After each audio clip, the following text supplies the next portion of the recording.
Good afternoon. I'm Maryam Alavi, Dean of the Georgia Tech Scheller College of Business. Welcome to our annual Diversity, Equity, and Inclusion panel in observation and celebration of Black History Month. Here at Scheller College, the diversity of our community is one of our greatest strengths. Diversity and inclusion constitute an integral part of both the Institute's and Scheller College's strategic goals, and we are dedicated to drive meaningful advancements in this space, including hosting important conversations like the one we will have today. Prejudice, racism, and microaggressions directed toward underrepresented and historically disadvantaged groups not only unfairly affect them, but stymie our collective progress and advancements in business and society. Achieving inclusive innovation and excellence means unleashing the full potential of human capacity to create a better future for all. Diversity, equity, and inclusion are not only the right things to achieve from a social perspective, but they are also business imperatives. We now live in an era of rapid change and disruption. Globalization and technological progress are changing our world, our economy, and even the nature of work at a dizzying rate. To innovate, grow, and thrive in such an environment, businesses need to embrace and embody diversity and inclusion at all levels. In today's session, we will hear from three esteemed panelists who have extensive background in bringing about equitable change in business.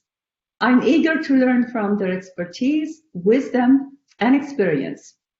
It is my hope that you will come away with insights into how you can make a difference, because creating a culture of acceptance and inclusion starts with each and every one of us and benefits all of us. As for our panel today, you have seen the impressive bios of our panelists that describes their many accomplishments and their stellar backgrounds. So in the interest of time and in order to allow more opportunity for discussion and Q&A, I will not reiterate their bios and will keep my introductions very brief.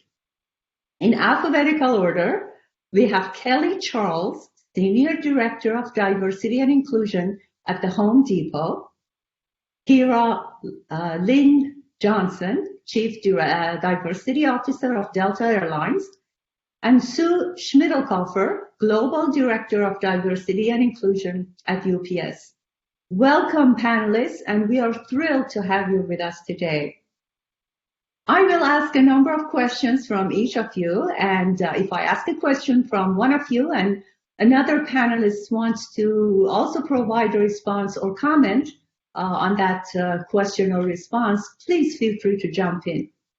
To our audience, you can post your questions through the Q&A feature of our video conferencing tool, and we will get to as many of your questions as possible given time constraints. So let us just jump into this, to our Q&A, and let me start with Keyra. Keyra, tell us about the anti-racist and anti-discrimination stance of Delta as a part of its DEI strategy. Well, I'm excited to talk about that topic, but I actually am equally excited to be here and just want to thank you guys for hosting such a thoughtful conversation. At Delta, for years, we've been talking about the value of diversity and inclusion, and I think particularly in the most recent years, we've been making sure that we're talking more directly even about the value of diversity, equity, and inclusion. So our strategy has been in place for some time, and when you think about our strategy, it's focused right now on three specific areas. You know, we're talking a lot about how we are going to actively seek diversity.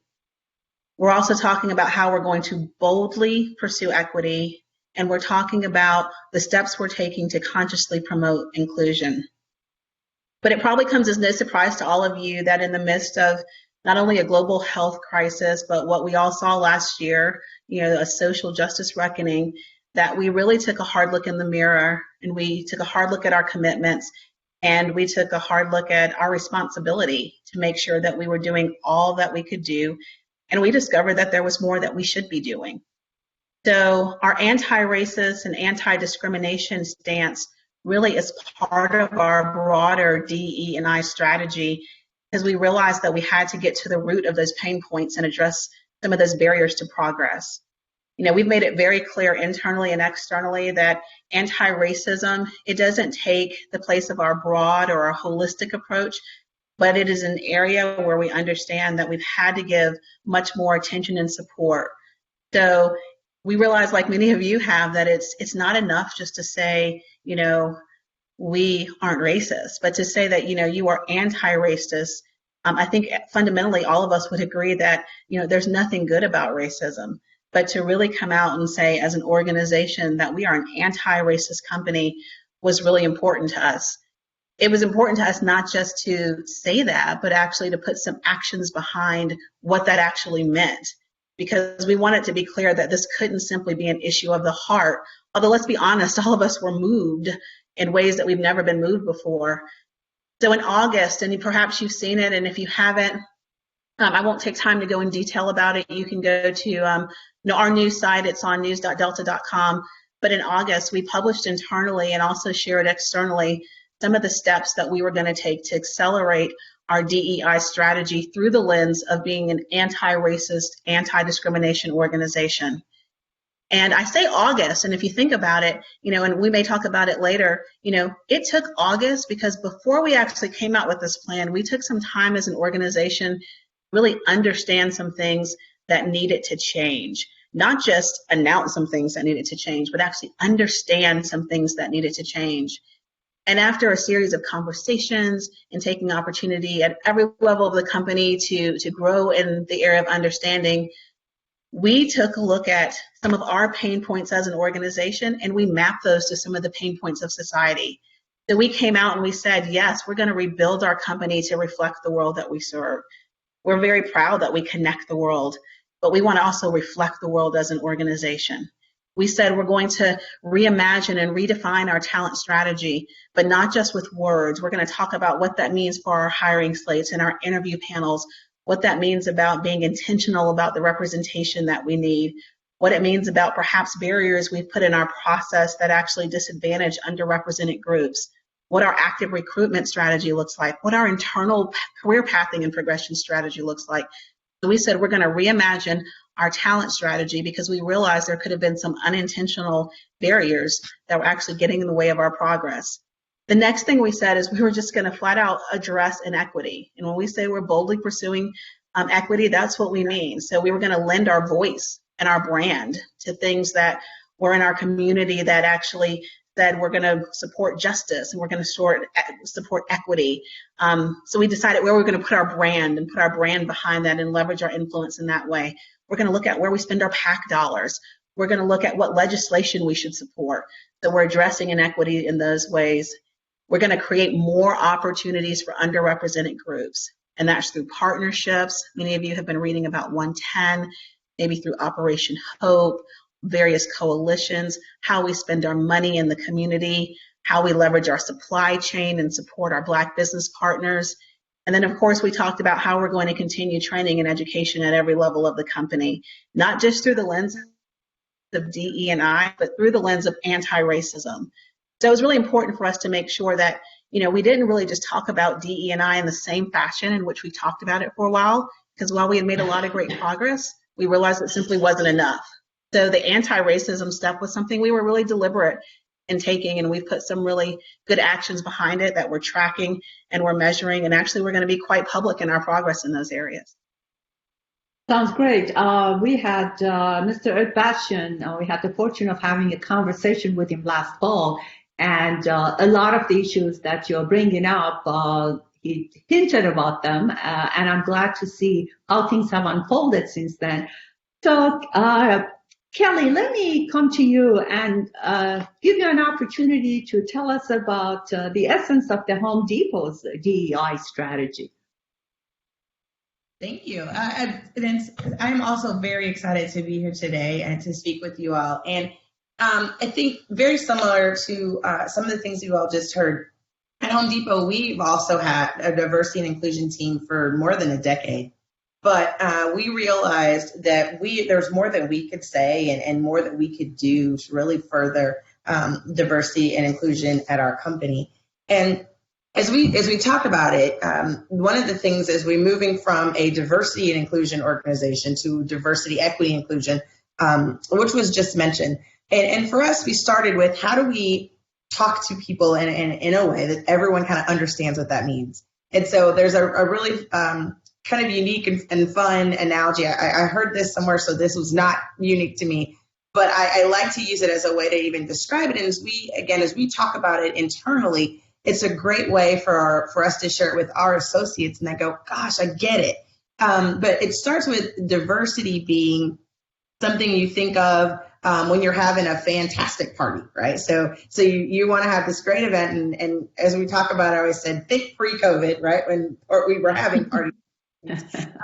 But you're having this fantastic party that you're planning, and you want to make sure that when you're making out that guest list, you have a variety of people that are coming, right? You want to have introverts and extroverts, and you want to have different genders. You want to have different trains of thought that are coming to that. You want to have different races and ethnicities and the like, and sexual orientations. You want to have a guest list that's just made up of a lot of fantastic people. And so that is the essence of diversity. And then you move to the inclusion piece of it, right? So you've done all the guest lists, you've done all the party planning, and you got these fantastic decorations and this great food, and everyone has shown up for the event, and the party is starting. The inclusion piece of it is you want to make sure that no one's standing on the wall, right? No wallflowers. Everybody feels like they got asked to dance. So they're at this great party, and they feel like they were included and they're a part of it. And so that is the essence of inclusion. And the last piece of it is the equity part that, organizations are really moving toward focusing on. And when you think about equity, it is everyone got asked to dance, but did they hear the music that they like to hear? Did everyone hear their favorite song? So where if they were a country music singer, or if they like hard rock, or if they like rap and hip hop, did everyone get to hear something that meant something to them? And so that's the equity piece of it. And so for us, as we even think about what the essence of diversity means for Home Depot, it's sharing it with people in a way that they can relate to, and it becomes a part of our culture. So it's not something, we're not trying to change minds. We already value diversity, equity, and inclusion in our organization. So it's not that. It's just relating it to people in a way that they understand, that they can relate to, and that it's just a very easy thing for them to embrace on a daily basis. Excellent. Well, thank you. And of course, Sue, we want to hear about what's happening at UPS. Yes. Well, again, thank you. Appreciate being here as well. And I think it's really important that universities, are having these important dialogues. It's great to be part of it and share with local coworkers in the D&I space with Kelie and Keyra. And Kelie might appreciate this too, because to our current CEO, we didn't completely outright steal from the Home Depot, because Carol Tomei had retired. She had retired as the chief financial officer at Home Depot, and then was brought on to UPS upon our CEO retiring last year. So I say that because when Carol came in, it was June 1st. She was announced in March, but her official first day on the job was June 1st. So right at the heart of, a time of everything happening. And, you talk about a pandemic, you talk about, coming into a new organization, leading it, and then everything happening from a social justice side, very similar to what, Home Depot and Delta did. Is you kind of take pause and figure out what do you have, what are you currently doing, and what is your response to that going to be. I mean, in Carol's first day on that job, and that opening video that she put out to our employees, that was edited and modified to make the statement of, her personal hurt, her turning her anger into action, and what we were going to do, not only just within UPS, but outside of UPS. And then we quickly formed what we called and still have in place as an equity, justice, and action task force, really a cross-functional group of leaders within UPS to really help us understand what are we already doing, like all other companies who are already doing things, but what can we double down on, and what can we, again, as Keyra said, not just put words on paper, but really commit to and be thoughtful in that and intentional in that approach for the short and long term, and really, again, put in some actionable items to really embed more of that equity piece into our organization. And so really proud to have been part of that, and we're continuing to do some great things across those work streams. And, I benchmark all the time between Home Depot, Delta, Coke, a lot of the local organizations here, and other global worldwide organizations to say, what are those best practices? And that's what's great about the DE&I space is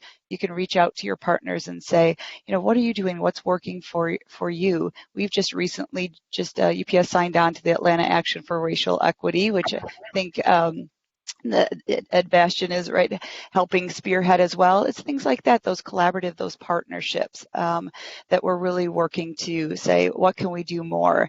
And we're a global company of in more than 220 countries, more than 500,000 people, UPS employees across the globe. And it's important that we reflect internally and externally what the global communities and that we serve and operate in. And so, again, under Carol's new leadership, it just heightened what we were doing before. And so we're really, again, putting more into that equity space. And just as of January 1st of this year, we just elevated our diversity, inclusion, equity to a chief diversity, inclusion, equity officer in Charlene Thomas. And so we have this whole group, whereas before we were within HR, we have a whole standalone office now, and really excited as we continue to build out that strategy for this year and beyond. Thank you. What is interesting to me, of course, given my role as an educator and a business school dean, I, of course, believe that education and understanding and reflection are extremely important in this space for really bringing about change. And I'm delighted to hear that all these wonderful global large firms have really played a key role, and this has been a major component of their DEI strategy. So, Keyra, let me come back to you.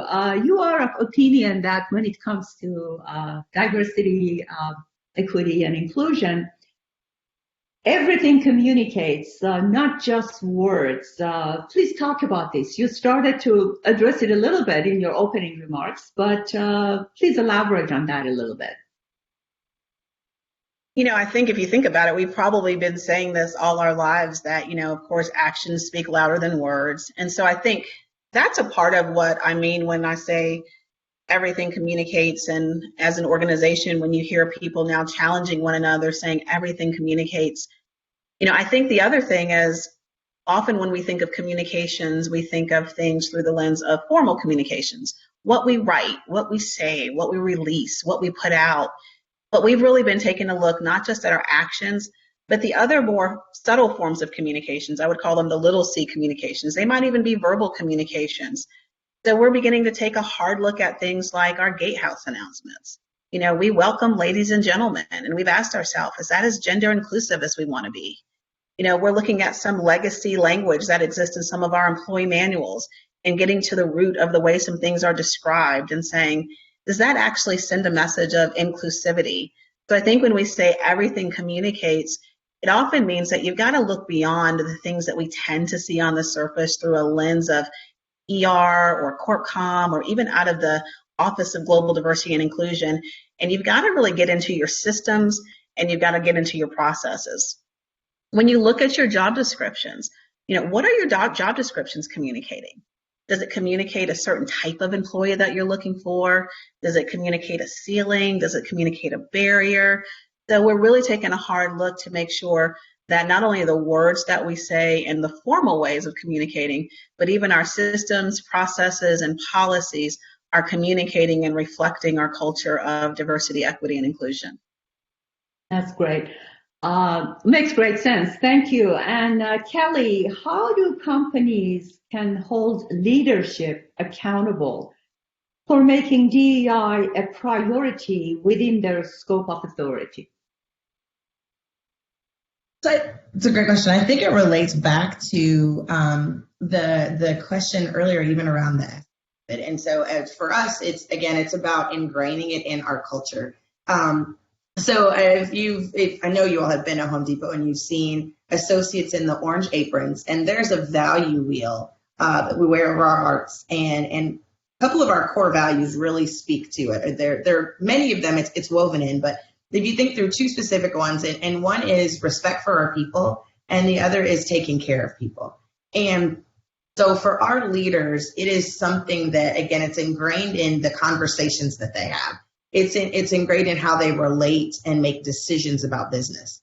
And so as we even think through some of the things that we've done to help support leaders, we required unconscious bias training for all of our associates. Again, relating back to how do you respect all people and how do you take care of people. And that's an example. We have instituted something that we call caring conversations. It's transitioning to also include care talks, but that's speaker series, obviously, and panels, but even down to working with leaders on little mini training sessions that they can have with their associates to help them better understand and relate, but also help better foster communication amongst their teams.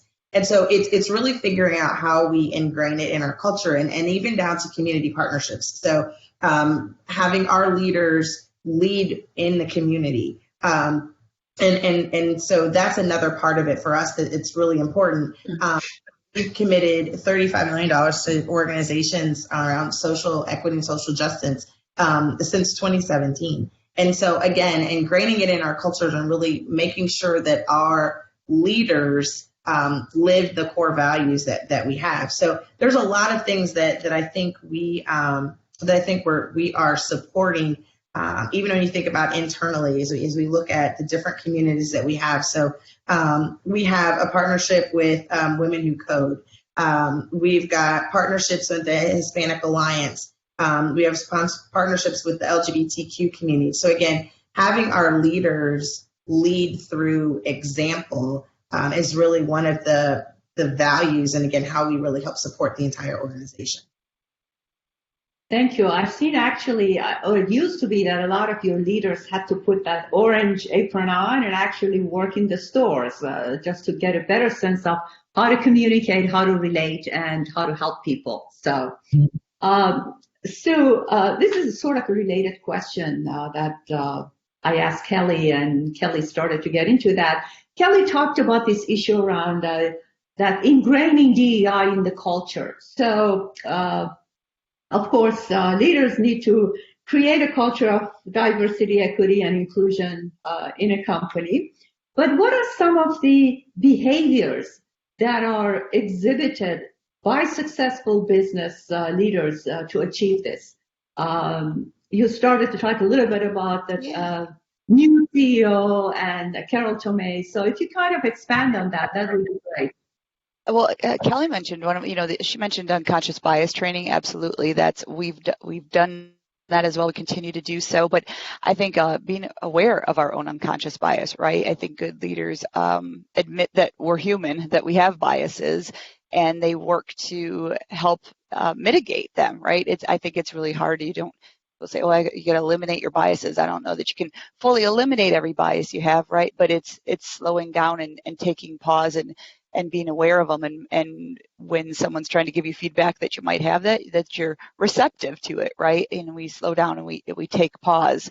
I've really been doing a lot of reading and research on the belonging, and I just think understanding belonging is really key. And I think that if leaders have that skill set too, that they understand that humans want to belong, they want to feel connected, and so that sense of belonging goes along with empathy. That's another, I think, important leadership trait. Being empathetic, is really, it's a trite phrase, but stepping in someone else's shoes, but just really having an understanding and some compassion and empathy for where people are coming from, and listening, right? I think that we're not always really that great at listening. It's not about us. So if we really listen more, and because people are willing to talk and want to share, but that leader has to be open to it. I think also it's about, I think, moving from people being more allies to really being a little bit more intentional. If you're in a leadership position, especially in a senior leadership position, that you've got to become an advocate, that you can't just step back. You can't just be an ally. You really have to be stronger and further and lead by example with your work team, and take a full assessment of what your group looks like. Are you being inclusive? Are you listening to everybody? Are you asking them which music, right, that you want them to play at the party? It's all of those type of things. So I think that what a lot of companies, including ours, have done is really try to make that part of our leadership framework and those competencies that we hold our leaders accountable for, similar to the operations and the production results, right? The component of, if you're an inclusive leader and you're measured on that, and your performance is based on that too, that goes along with, as Kelie was saying, the values of your organization. So we've made DEI a strategic business imperative. And so when you have it as one of the company's top imperatives, and your CEO and your entire C-suite is supportive of that, that's how you get to the point where you're not just talking about it, but you're also having it embed in your policies and your practices, and you're holding people accountable. Very good. Thank you. So I'm going to go back to Keyra now. And Keyra, whose job is it to advance DEI in an organization, and how? I mean, this is probably going to sound like the easy answer, but I would say not to give the easy answer, but it is everyone's job. Mm-hmm. And I say that to say, not just because it's everyone's job, because that just spreads the responsibility around. But I think, it is irresponsible for organizations to think that the Office of Diversity, Equity, and Inclusion can advance this issue in the company or in society. I think it's irresponsible, though we have a CEO who is all in many ways. It's irresponsible for us to assume that the CEO alone can advance diversity, equity, and inclusion in a company or in society. So I would say that it's everyone's responsibility. I think adding to that also puts, a weight, on everyone. And it's important that we realize, of course, everyone can't do the same thing, but everyone can do something. And so we've been talking about that at our organization too, recognizing that, if this is a journey that doesn't really have a finish line, everyone is at a different place on the journey. And we have to respect that. And we even have to have some level of grace to understand that. But the reality is, wherever you are on the journey, whether you are just starting and you're just understanding the value of DE&I, or maybe just even the D or the E or the I, or if you're sort of in the master's class of DE&I and you're really ready to, be that advocate, and you're ready to champion these issues, and you're driving systemic change, or you're somewhere in the middle. But we all have a responsibility to move forward. And so I would say it is everyone's responsibility, recognizing that everyone's starting from a different place, but everyone has to do something. But we all have to accept that some of us will have a load that is heavier than others. And we also have a responsibility at times to take the load off of people who have been carrying it for a very long time, and allow others to carry those messages and carry that change forward as well. Great, thank you. So, Kelie, you were the one that started talking about parties, and I don't even remember what they are anymore. But so, Kelie, how do you think individuals can maintain their cultural and ethnic traditions? For example, wearing their hair in a certain way, or dressing in a certain way, and still continue to fit in corporate America, and still be invited to the party, if you will. I think that obviously for an organization, making it a part of your culture and ingraining it in your culture is really important. And I think for a lot of people, bringing your whole self to work, or your authentic, true self to work, as people like to say it, I think it can be scary. And, and it takes a lot of courage in some instances for people to do that, to put themselves out there like that. whether it's the style of hair that they wear or the way that they dress. And so as an organization, there's two things you can do. And one is obviously, again, it's having it ingrained in your culture, which we do. And it's also, though, it's adding it to, to your actual policies, for lack of a better word. So one of the things that we've done at Home Depot, in addition to making sure that we've worked with leaders to embrace that, is, we updated our dress code so that we support associates, and we don't ban, limit, or in any way restrict how people want to wear their hair or clothing that they have that's associated with any type of racial, ethnic, religious, or cultural identity. So the way that you feel comfortable and the way that you are able to bring your whole self to work, again, we encourage that and we celebrate that in the way that we train and develop our leaders. But at the same time, we put it on paper too, so that people can feel comfortable in that, so that they know that there's a policy behind it to support it, in addition to that it's a real part of our culture. So we try to hit it in both ways, again, because we want to make sure that our associates feel that, and feel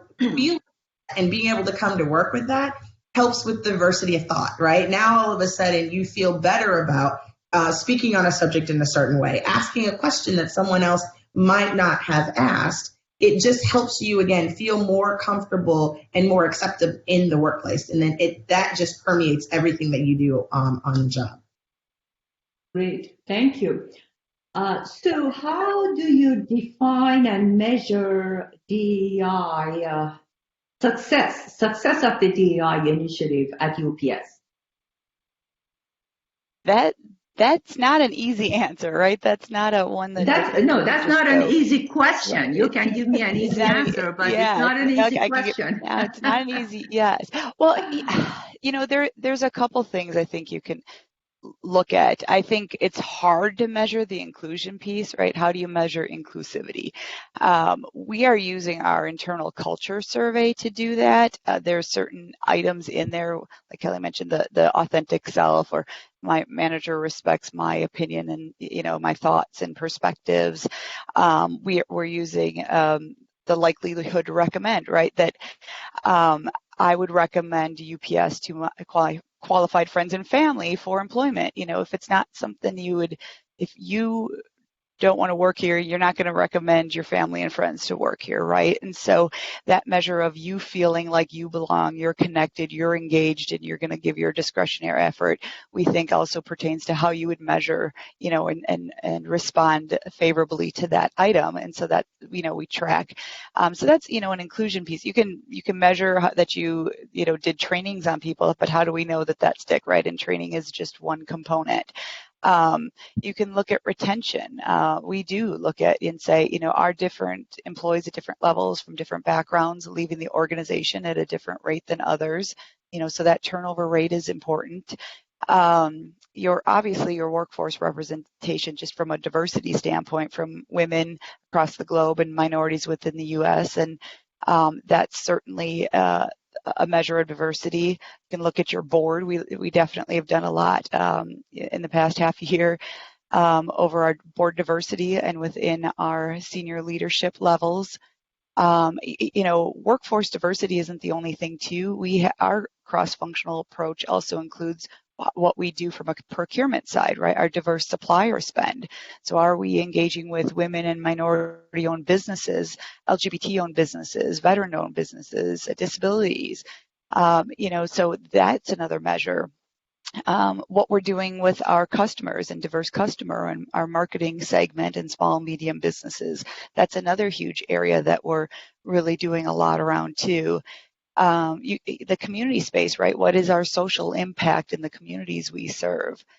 I think you can look at defining, measurement and success on. We are implementing things like professionalism performance. So are people, are we allowing bad behavior? Or once we train people on what's accepted and what's not accepted, do those bad behaviors go down? Are the workplace concerns down? Is the retention better as a result of those things? So I think those are some items, a lot of those things, a lot of companies measure it. And you don't always see it right immediately. I think you have to put in some of those things are quick hits and quick wins that you're looking at, what you can look at right away.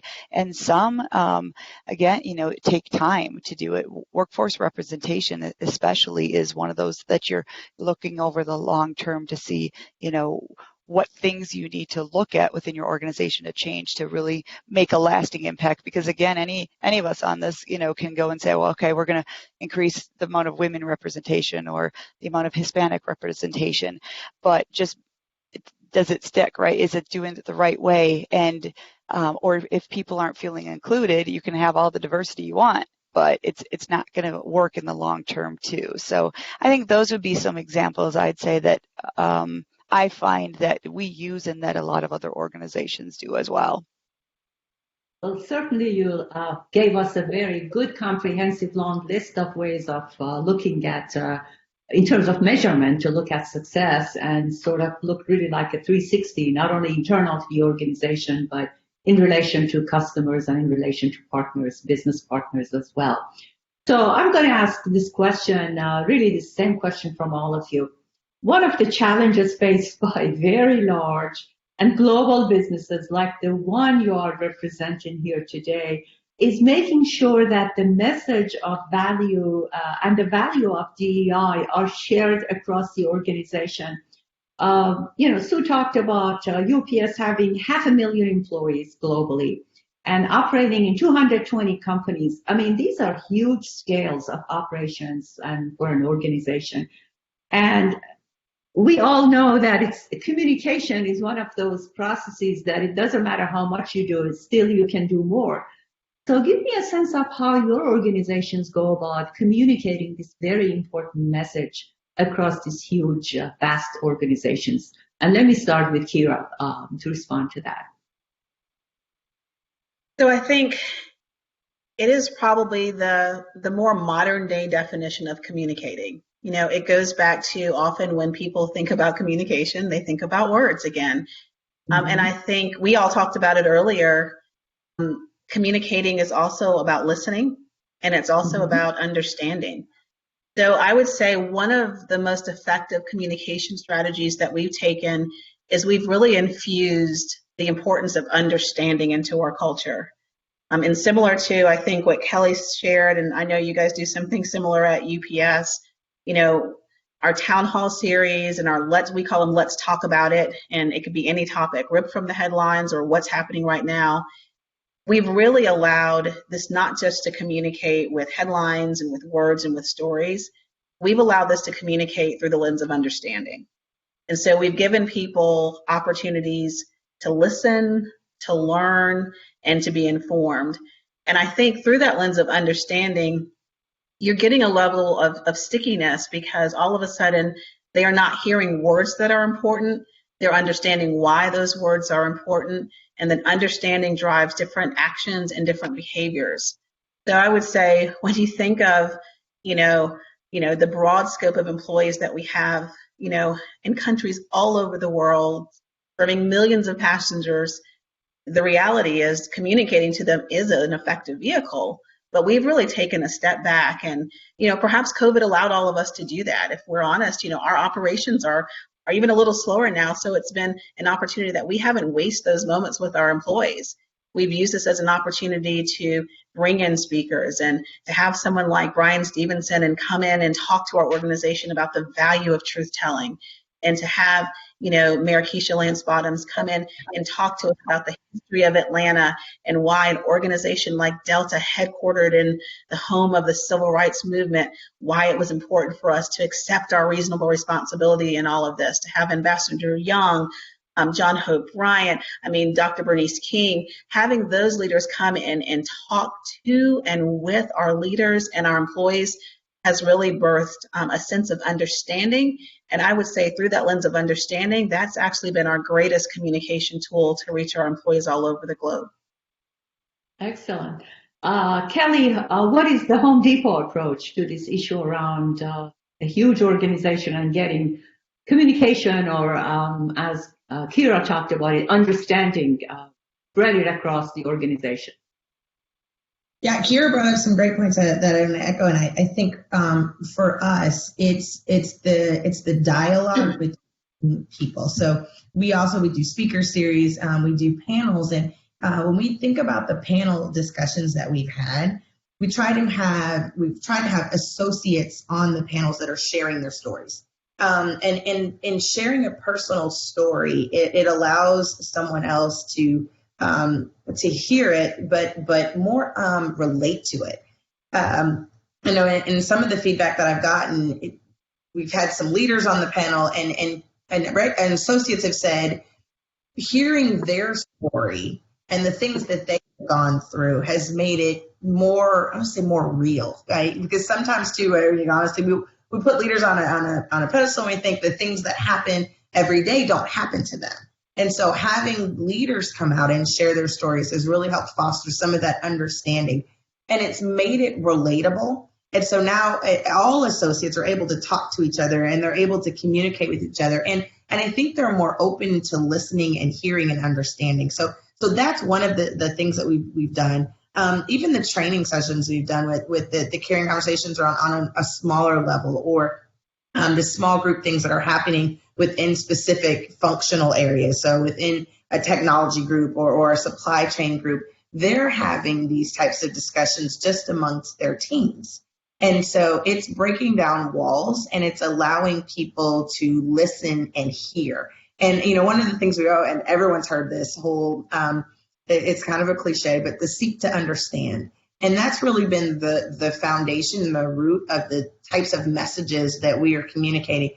And even when we think about the communications that we put on our intranet, the communications that we email out to associates, and the many trainings that we have for leaders, again, on how to talk to their groups, it's all around just breaking down that wall. Because once you're able to have a conversation with someone and you really truly hear them and relate to them, you can talk to them about these difficult things, and you can start to form different opinions about things, and you can learn about things in a different way that might change a perception. And once you're able to do that, right, then we all start to see each other in a different light, and we're better able to relate. So that's really kind of been the foundation of how we've approached communication. Excellent. And so you kind of started this whole thing by giving us the stats by giving the stats about UPS, about the size, etc. So how do we develop dialogue and break down communication barriers among 500,000 people in 220 countries? So hard, you know, it's so hard. I don't know that you have it always solved for, but I think the manager-employee relationship, right, is so important. And so what we try to do from an organizational, you know, global corporate level is share those messages about our values, about what our purpose is, about, you know, what we're doing and what we're driving. So those cascade down. So when our leaders are with their frontline drivers in the buildings and our loader unloaders and all of the people we have across the globe, that they're understanding about what's important, what are our values at the organization, about what's doing right, about being professional, about what we live up to for standards. So when they're having those interactions, that they keep those front and center in their train of thought and their mind. And, you know, we do a lot of messaging. I think since Carol's come on board, she's done these monthly what's wildly important little video clips, you know, and in those messages, there's always that human component about, well, you know, what we're trying to do and drive, and always, you know, the right way, people first, with integrity and living up to our values. And I think that does resonate with people, but it doesn't make it, you know, that there aren't challenges. I think that Kelie mentioned the stories, the personal experiences. Absolutely, that resonates. So we use social media for that, both internally and externally, because people resonate with those employee stories, with those customer stories. Everybody knows, hopefully, and loves our drivers out there. You know, the Heroes Work Here campaign, and you show the diversity within our organization, that we're reflecting those communities and what people are doing, and that resonates. We also use our business resource groups too to help drive that inclusion piece and get those communication messages out. But I think it's definitely just a multifaceted cross-functional approach, and you always know that you've got to use between mobile devices and just different, you know, videos and internet and social media platforms, and but both Keyra and Kelie said it, just talking to our people. That's really what matters. Excellent. We don't have time for that, but UPS just published a book on the stories of some of the individuals in the company. That's wonderful. I know there are a number of wonderful questions in the chat, so I'm going to stop here and I'm going to ask chat moderator to start reading the questions. And please feel free, whoever wants to answer, just say, I'm going to answer, and author your response to the chat question. Okay. To what extent have you developed systematic and comprehensive diagnostic tools to assess DEI gaps and opportunities across the enterprise, and that perhaps can be shared with others?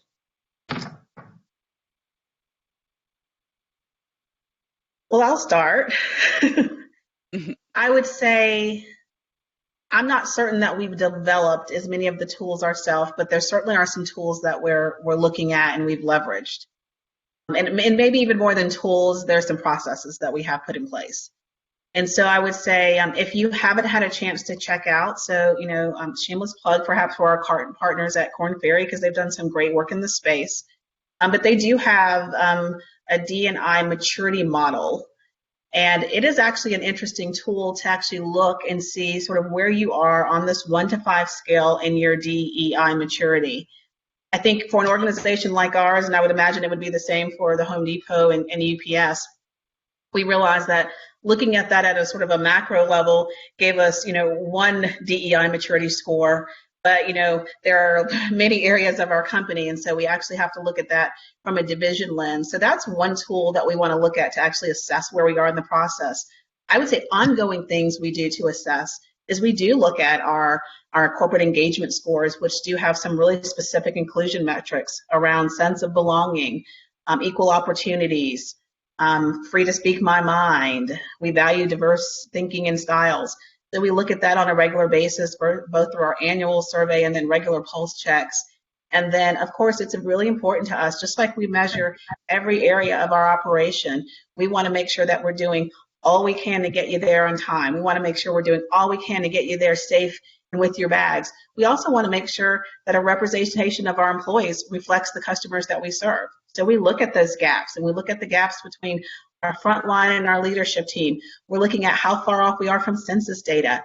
And on a monthly basis right now, we're actually sharing with our senior most leaders where we stand. And we don't do that just at a high level. We've taken a really specific effort and focus on disaggregating our data so that we're actually not talking about diversity, equity, inclusion up here, but we're looking at it by location, we're breaking down by race, we're looking at it by gender, we're looking at it by tenure, we're looking at it by level in the organization, so that we can actually have a really specific look at those gaps in our organization. And we do that on a monthly basis. So I think we're using a combination of tools that some great partners externally have, and then we're also looking at, sort of leveraging some internal processes to keep a regular pulse check on those things.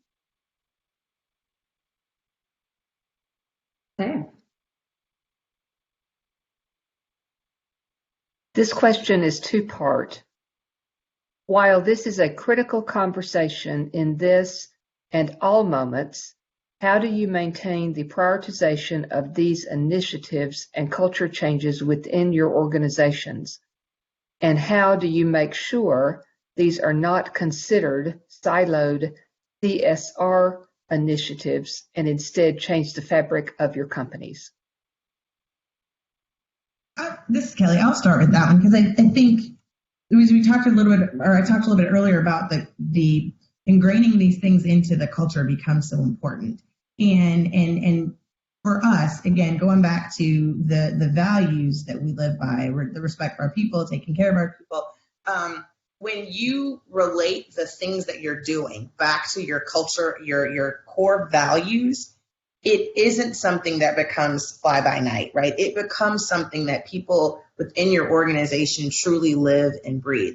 And so in the communication that we talked about earlier that we send out, whether again it's through the messages that you see on our intranet site, or whether it's through the training that we have, whether it's through how we partner on information that our associate resource groups send out, whether it's how we work with our our functional teams and the smaller groups that they've had. It's making sure that those core values reflect that.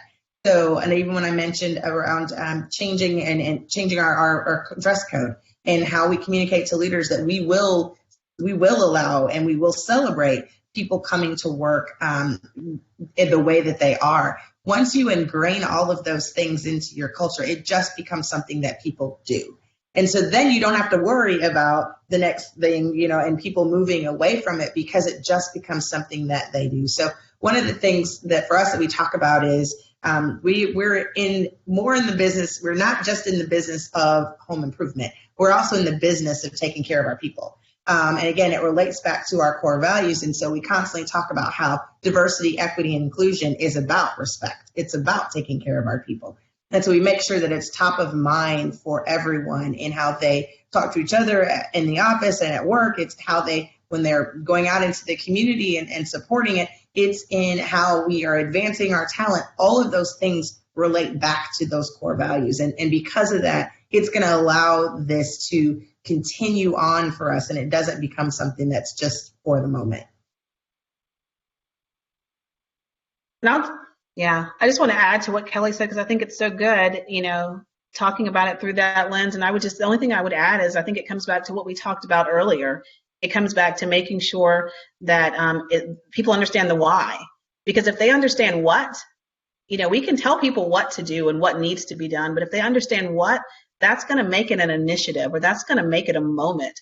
But if they understand why, they're more likely to make it a movement, because they actually understand sort of these underpinning issues. And so I think it's everything that Kelie said, and it's also going back to making sure, make this not a moment in time, but to really make this a movement that has some sustainability to it.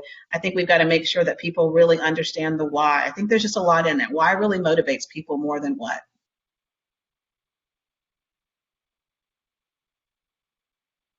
In the interest of time, this will be our last question. It's actually a two-part question. What types of analyses are you using to fully assess the current state of your organizations to inform areas requiring focus and/or actions to move the needle? How do you drive ownership of the DEI strategy at the senior leadership level? I can chime in on that one, because it's actually really quite timely with what we're doing. Like mentioned, having a new Office of Diversity, Equity, and Inclusion. We're in the process we've built our draft DEI strategy statement with a couple taglines, and then the verbiage below that'll be presented to our senior leadership team next week. From there, the whole build out of the strategy itself. So we're working with our strategy group to do a whole diagnostic, right? I think one of you mentioned the maturity model, and where are we, the current state assessment, where are we and where do we want to go? What companies are with us right now? What companies are a little bit further ahead? What companies are kind of some of those best in class? So we're doing a ton of benchmarking and looking at organizations themselves and what they've done. Keyra mentioned like Korn Ferry, we use that, Gartner, McKinsey, Conference Board, I4CP, a lot of those different organizations, all that literature and research, because it starts to really help you understand when you're on the right track, when they're all kind of saying a lot of that same thing. We're using our data from the culture survey, any of our employee feedback, any of our, any data that you have within the organization that can inform you of kind of, where you're at. And that's the analysis that we're doing and pulling through. And you have to have cross-functional leaders part of that too, right? Because you can't, it's not just HR, it's not just people in DEI, as mentioned earlier. You have to have people with all different lenses and take a look at it and help really kind of get you to a place. And from there, we will be rolling that out across the organization, but and to our board of directors as well. So when you have that support and you're building that type of strategy that goes at those levels, there is that expectation that it isn't just a program. It's not the D&I of the past that most of us practitioners have lived through, and there's so much more to it these days, and there's I don't feel like it's at risk of just being this program as it had in the past, relegated within HR. This is a strategic business imperative. Companies can't grow and innovate and keep their people and bring new people and serve their customers if they don't have this in bed as one of their top business priorities. And I think that most business leaders get that these days. And so that's an exciting opportunity for us. Doesn't mean that it's all solved for, that it's easy. There's still a lot of work to do. It's a journey, as everyone calls it, because that's the truth. But I think once you put those measures in place and have that top-down support and a cross-functional engagement, and again, just looking into the partners, like I said, Delta's the Home Depot and the people. I know I'll be connecting with both Keyra and Kelie a little bit further on some of their insights as well, because there's always something to learn, whether you're a big organization or an organization of 10, right? So. That's great. So I have now the signal of closing. So thanks to our panelists, Kelie Charles, Keyra Lynn Johnson, and Sue Schmidlkofer for this powerful discussion.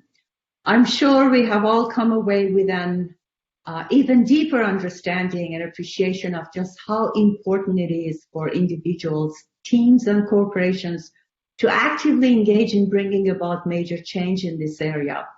I challenge those in attendance to act on just one thing you have learned this evening, because as we heard, it is through our individual choices and actions that we will be able to build equity and inclusion and to change the future of business and society for better.